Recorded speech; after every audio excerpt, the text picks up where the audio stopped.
Netflix Tomb Raider epic fail, everybody. We kind of knew this was coming. I mean, obviously they redesign for modern audiences.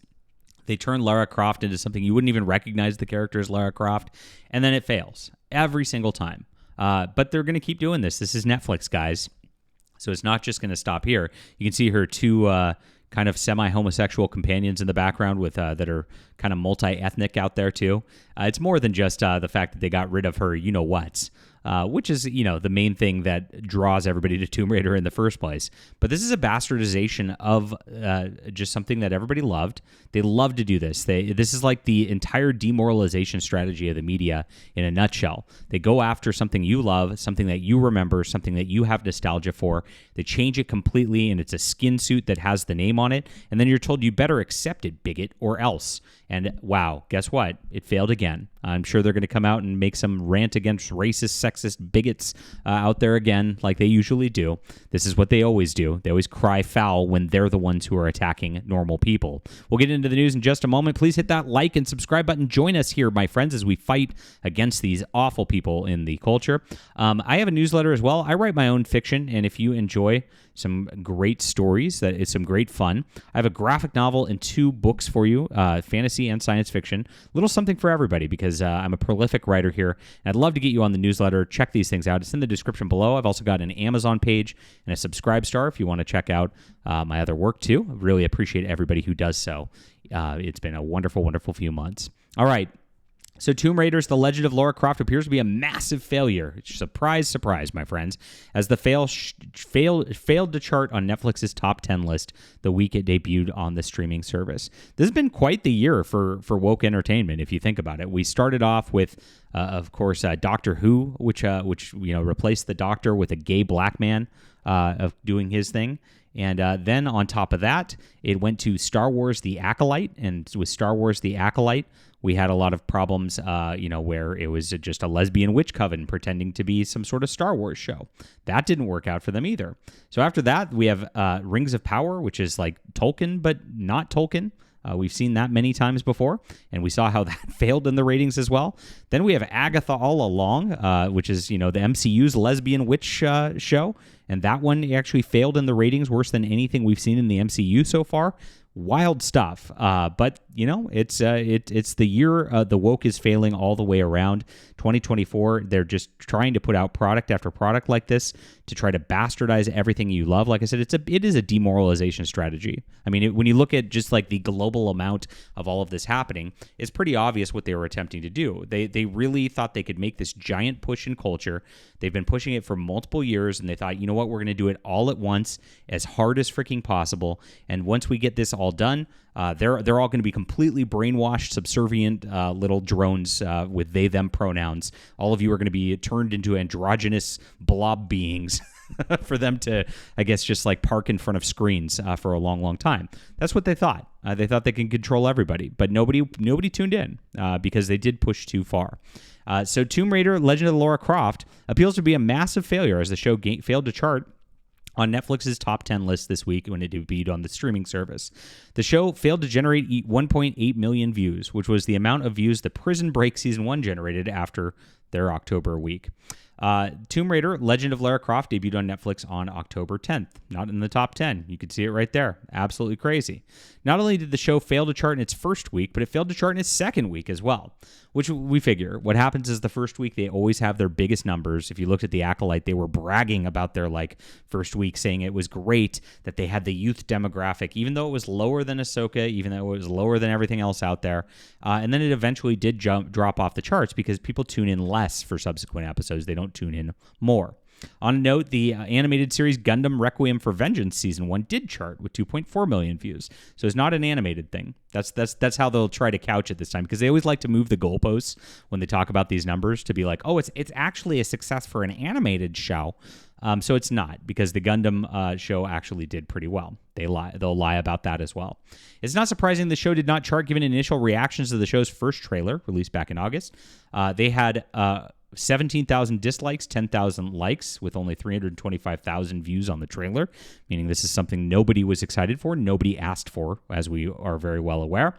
Numerous comments at the time trashed the show. One person wrote, "I see Lara is failing repeatedly." Another stated, "Oh boy, they left the comment section open again. Ha ha ha." Hey, at least they're brave enough to do that this time. Someone needs to teach Netflix what the definition of a teaser trailer is. And then, where are her guns? Yes, they disappeared. I guess she got them surgically removed so she could be a they-them, like in Call of Duty. Oh my gosh. But, Netflix, really, they screwed everything up back in the day. If you remember this, guys, this is some old Netflix lore I'm going to take you back to. Remember that Netflix, much like Amazon, used to have like star ratings on things? And if you don't know what I'm talking about, like if you go to my novel right here for Steam and Country, it's got a star rating on Amazon. We've got a 4.3 out of 5 stars. This is really good, especially with the fact that I have 568 ratings. Netflix had this on their system, and fans could actually voice what they wanted and what they didn't want. And Amy Schumer, yes, the fat blonde lady who's not funny, who says vagina a lot, went out there and did a comedy special for Netflix, and it tanked.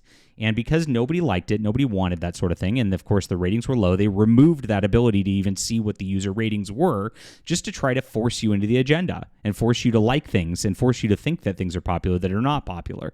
That's how they go. Now they can put their little popular tab out there, and you don't even know what the numbers are or anything. It's all just some behind-the-scenes gobbledygook to try to push agenda on you. This is what these companies do. It's all like nothing out there is organically popular. You got to remember this. These companies are all fake on every single level. After the trailer got trashed, the showrunner Tasha Huo made things worse by admitting she wrote the show, quote, for little girls.